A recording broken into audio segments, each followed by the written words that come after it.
Bir tarafımda 5 petek bal varken, diğer tarafımda 7 bölü 3 petek bal var. Sizce hangi taraftaki bal daha fazla? Sağdaki mi, soldaki mi? 5 bir doğal sayı iken 7 bölü 3 bir bileşik kesir. Bu ikisini nasıl karşılaştırabilirim?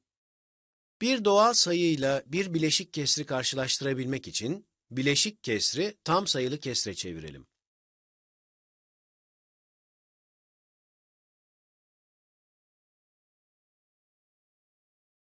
Yedi bölü 3 kesrini 2 tam 3'te 1 olarak da ifade edebiliriz.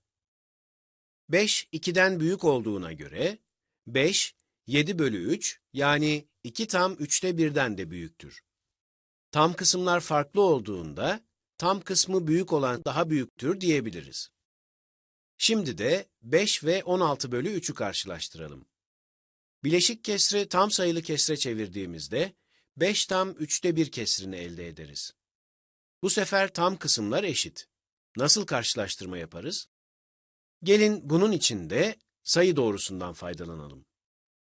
5 ve 5 tam 3'te 1 sayılarını sayı doğrusu üzerinde gösterdiğimizde